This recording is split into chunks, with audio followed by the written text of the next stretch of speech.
Hello everybody, आप सब कैसे हैं। आई होप आप लोग सब बहुत अच्छे और हेल्दी भी होंगे। आज हम आए हैं नए वीडियो के साथ। इससे पहले आपका मेरे चैनल SR मैजिकल क्लास में बहुत बहुत स्वागत है। आज हम करेंगे क्लास 6 के बुक्स से चैप्टर नंबर 7 द जेलस कॉर्टयार्ड। इस चैप्टर को मैंने इससे पहले वाले वीडियो में एक्सप्लेन किया था। आज इस वीडियो में हम इस चैप्टर्स का ऑब्जेक्टिव्स करेंगे and question answers also. So let's turn the page.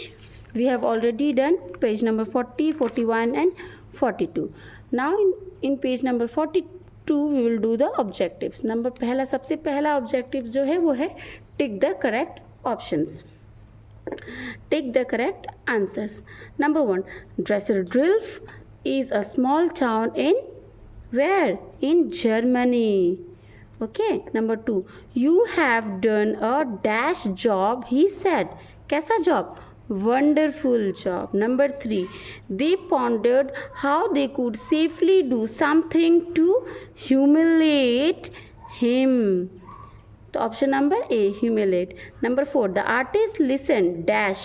तो आर्टिस्ट कैसे सुन रहे थे? बहुत ही शांति से, quietly. Number 5, for several days the sound of hammering came steadily from the behind the enclosure. Okay, 5 तक हो गया कंप्लीट. अब हम चलते हैं next page number 6. After some days the dash inform the prince that the statue was ready. कौन inform किया था? Artist informed. The prince was laugh-heartedly, but the courtiers dash away. Courtiers slung away. अब हमारा tick the correct options complete हो चुका है. अब हम चलते हैं नेक्स्ट नंबर बी में, fill in the blanks. Fill in the blanks जो है ये number 1, dash is a small town in Germany. तो कौन सा टाउन था जर्मनी में? आप लोग को याद है? ड्रेसल-ड्रूफ. क्या नाम था? ड्रेसल-ड्रूफ. तो let's write it. DUSSELDORF.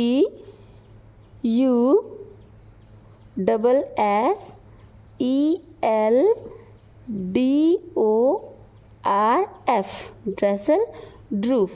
Next है तो आपका number 2, the artist was dash at the assignment and set on to his task. तो आर्टिस्ट कैसे हो गए थे? बहुत ज़्यादा खुश हो गए थे. ओवरजॉयड. OVERJOYED.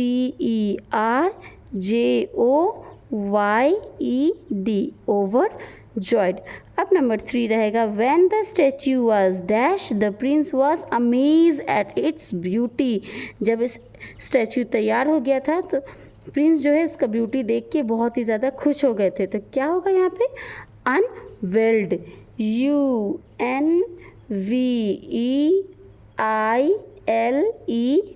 अनवेल्ड. उसके बाद number 4, still another found dash with the horse tail. तभी भी दूसरे को हॉर्स की पूंछ में क्या नज़र आ रहा था? गलती, fault. FAULT. Fault. Okay. Next number 5, now that the horse head is in dash there is not a flaw. तो यहाँ पे होगा proportions. PROPORTION.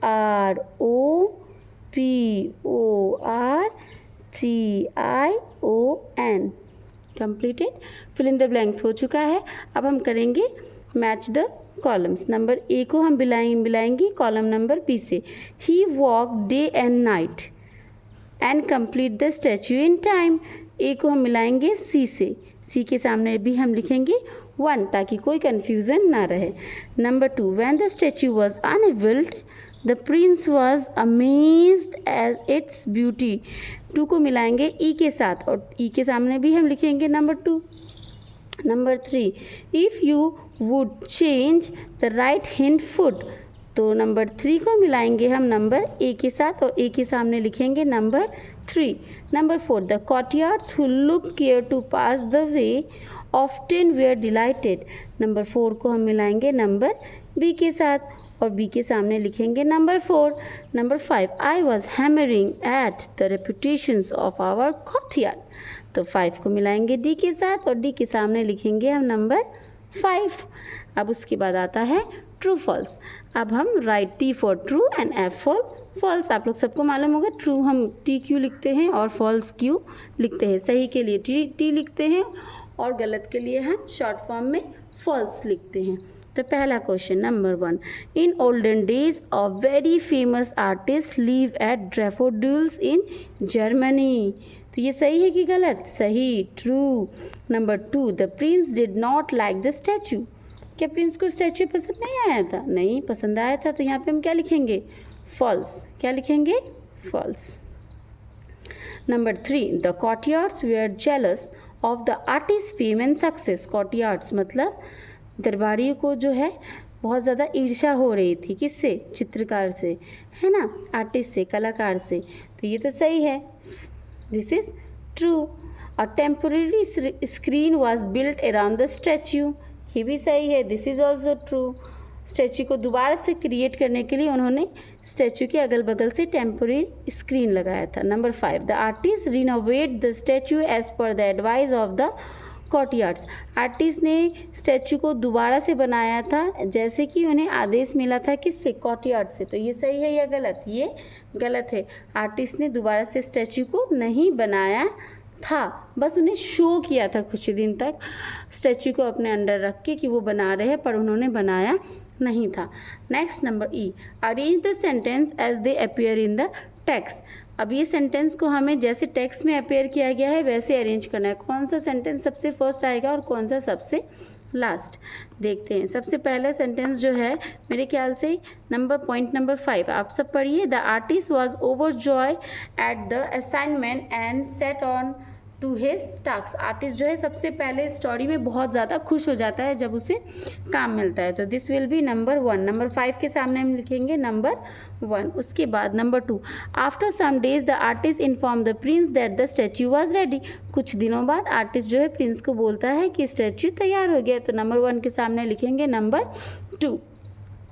It was really very beautiful, so beautiful that the prince exclaimed in surprise. Sorry.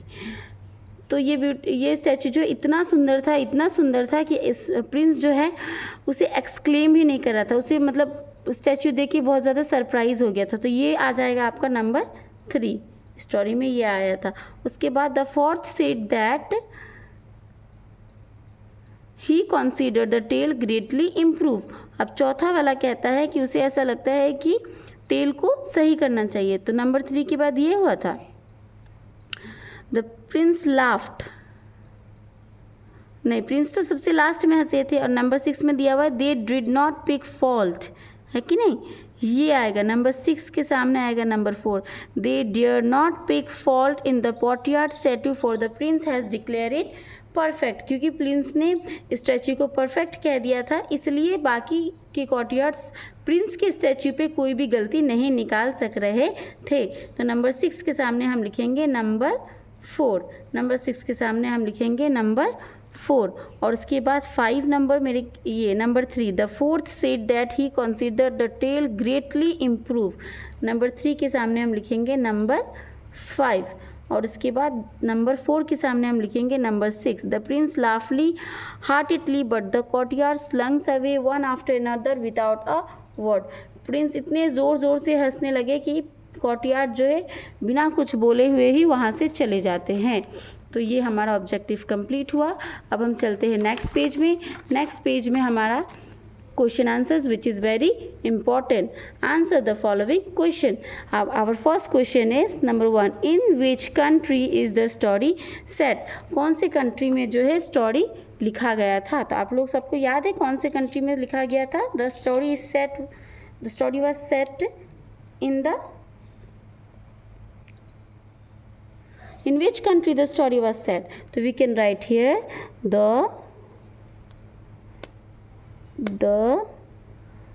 story was set in a small town of Germany. GERMANY, Germany के एक छोटे से शहर में ये स्टोरी सेट किया गया था। कंट्री का नाम था जर्मनी, है कि नहीं? Number 2, what did the prince order the artist to make? Prince ने आर्टिस्ट को क्या बनाने के लिए कहा? तो let's go back to the story, हमें यहाँ ही मिल जाएगा आपको आंसर। तो यू सी हमारा आंसर यहाँ है ही ऑर्डर। ही में प्रिंस भी हम लिख सकते हैं ना, ही के जगह हम लिख सकते हैं यहाँ पे prince, PRINC। Prince order the artist to make की जगह हम लिखेंगे made. The prince order the artist to made a portrait statue of himself on horse back. On horse back यहाँ तक हम लिखेंगे नंबर 2 का आंसर। आई होप आप लोग सबको मिल गया होगा आंसर नंबर 2। उसके बाद जो है हम नंबर 3 का आंसर ढूंढेंगे। क्या का आंसर ढूंढेंगे? नंबर 3 का। Where was the statue set up? और ये स्टैचू कहाँ सेटअप किया गया था स्टैचू को? तो इसका आंसर भी हमें यहाँ मिल जाएगा। He had the great statue setup in the public square of Dusseldorf and the requested the prince to unveil it. तो requested the prince to unveil it, ये आपका मर्जी है, आप लिख भी सकते हैं, नहीं भी लिख सकते हैं। शॉर्ट आंसर यहाँ से होगा ही had the great statue setup. यहाँ पे ही जो है आर्टिस्ट है, यहाँ पे ही की जगह हम आर्टिस्ट भी लिख सकते हैं। यहाँ पे artist had the great statue set up in the public square of ड्रेसलडुर्फ।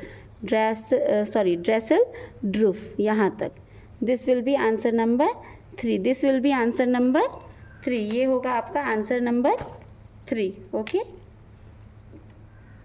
इसको हम बोलेंगे answer number 3, square of Dusseldorf. I hope आप लोगों को नज़र आ रहा होगा। इससे पहले मैंने नंबर 2 का आंसर दिया था। He ordered the artist to make a portrait statue of himself on the horse back. This will be answer number 1 and this will be answer number 2। Now answer number 2 and answer number 3, sorry. उसके बाद हम चलेंगे next page में। Next question है आपका number 4। How did the prince describe the portrait to be? Prince ने अपने portrait को कैसे डिस्क्राइब किया? अपनी प्रतिमा को कैसे डिस्क्राइब किया? प्रिंस ने क्या कहा था?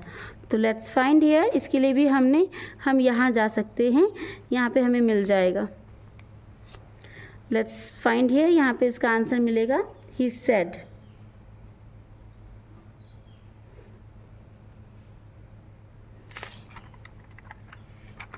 इसे हम शॉर्ट फॉर्म में लिख भी सकते हैं। Let's write it only. The prince describe his portrait to be beautiful. यहाँ से हम लिखेंगे हाफ क्वेश्चन से। The prince describe his portrait to be beautiful. BEAUTIFUL, beautiful. कैसे प्रिंस ने डिस्क्राइब किया? प्रिंस ने कहा कि उनका जो पोर्ट्रेट है वो बहुत ही ज़्यादा खूबसूरत है, बहुत ही ज़्यादा सुंदर है, और प्रिंस वो पोर्ट्रेट को देख के बहुत ही ज़्यादा खुश हो जाते हैं। वो इतने ज़्यादा खुश हो जाते हैं कि उनके पास वर्ड्स नहीं रहता है, और वो बहुत ही ज़्यादा सरप्राइज़ हो जाते हैं। वो कैसे हो जाते हैं? वो बहुत ही ज़्यादा सरप्राइज़ हो जाते हैं। तो इस आंसर को हम लंबा भी लिख सकते हैं, और हम चाहे तो इस आंसर को हम छोटा भी बना के लिख सकते हैं। The prince describe his portrait to be beautiful and gave a shock, SHOCKED, shock reaction, REACTION, shock reaction. This will be answer number 4. उसके बाद number 5. Why did the courtier find flaw in the portrait of the horse only? मतलब दरबारियों को horse में ही सिर्फ गलती क्यों नज़र आ रहा था और प्रिंस के स्टैचू में गलती क्यों नहीं नज़र आ रहा था? तो इसका आंसर हमें मिल जाएगा फर्स्ट पेज में। We can see here in the last line, last paragraph, third line, fourth line. They dare not pick flock in the portrait statue for the prince had declare it perfect. क्योंकि prince ने उस statue को क्या declare कर दिया था? Perfect declare कर दिया था, इसलिए this will be answer number 5। ये कितना नंबर होगा? Answer number 5। आप लोग सबको दिख रहा है? I hope so.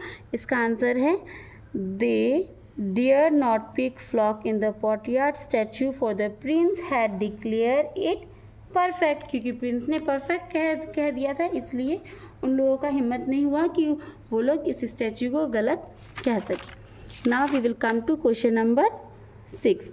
Y was a temporary screen built around the statue? तो टेम्पररी स्क्रीन स्टैचू के बगल में क्यों बनाया गया था? ताकि आर्टिस्ट दोबारा से उस स्टैचू को रिक्रिएट कर सके, है ना। तो इसका आंसर हमें मिलेगा पेज नंबर 41 में। पेज नंबर 41 में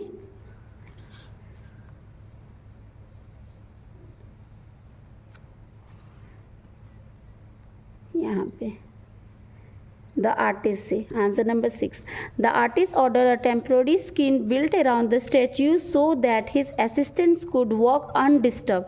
आर्टिस्ट ने अपने स्टैचू के अगल बगल में टेम्पररी स्क्रीन इसलिए बनवाया था ताकि उनके असिस्टेंट्स को काम करने में कोई भी दिक्कत ना हो. The artist order temporary screen built around the statue so that his assistant could walk undisturb. I hope आप लोगों को दिख रहा होगा. Answer number 6. Answer number 6 is complete. So we will go to answer number 7.